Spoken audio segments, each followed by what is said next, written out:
Méditation du 26 juillet, à travers la tempête. Et sachez-le, je vais être avec vous tous les jours jusqu'à la fin du monde. Matthieu 28, verset 20, Bible en français court. Je n'aime pas les visites médicales, mais chaque fois que je me rends chez mon médecin, je vois un panneau qui dit « Ne dites pas à Dieu la grandeur de vos problèmes, dites à vos problèmes à quel point votre Dieu est grand ». Récemment, j'ai lu une histoire qui m'a rappelé cette affiche. Elle a été racontée par Robert Schuller et concerne Hazel, une femme qui aimait chanter, mais qui avait beaucoup de mal à rester dans la bonne tonalité. Malgré cet inconvénient, elle a rejoint la chorale de l'église, mais a dû bientôt la quitter parce qu'elle détonnait. Schuller raconte que, peu avant cette expérience avec la chorale, la mère d'Hazel est décédée. Pendant des années, alors qu'elle s'occupait d'elle, Hazel n'était jamais sortie avec des amis, ni n'avait participé aux activités typiques des jeunes. Par conséquent, elle ne s'était jamais mariée. Maintenant, au début de la soixantaine, sans famille proche, sans argent et sans avoir réalisé ses rêves, elle était très malheureuse. Seule dans le petit appartement miteux où elle vivait, elle se demandait si sa vie avait un sens. Un jour, alors qu'elle quittait son appartement, Hazel a appris qu'un jeune homme à l'aspect bizarre, aux cheveux longs et à la barbe épaisse, avait emménagé dans l'immeuble. Elle a entendu plusieurs locataires parler de la nécessité de renforcer les serrures par mesure de précaution.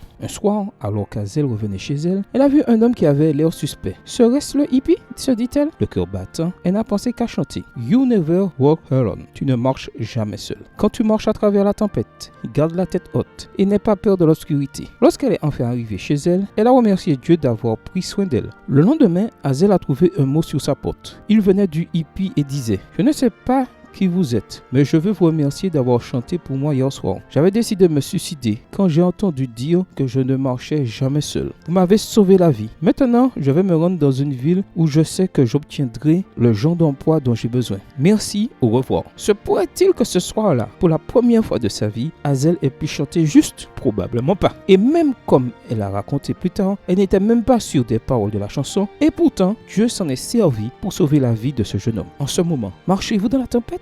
Si c'est le cas, rappelez-vous que vous ne marchez jamais seul. Alors que vous franchissez la porte de votre maison aujourd'hui, gardez la tête haute et affrontez vos défis avec l'assurance que Dieu est avec vous. Prière. Bon Père, merci pour ta promesse d'être avec moi tous les jours jusqu'à la fin du monde. Bonne journée à vous et que le Seigneur vous bénisse.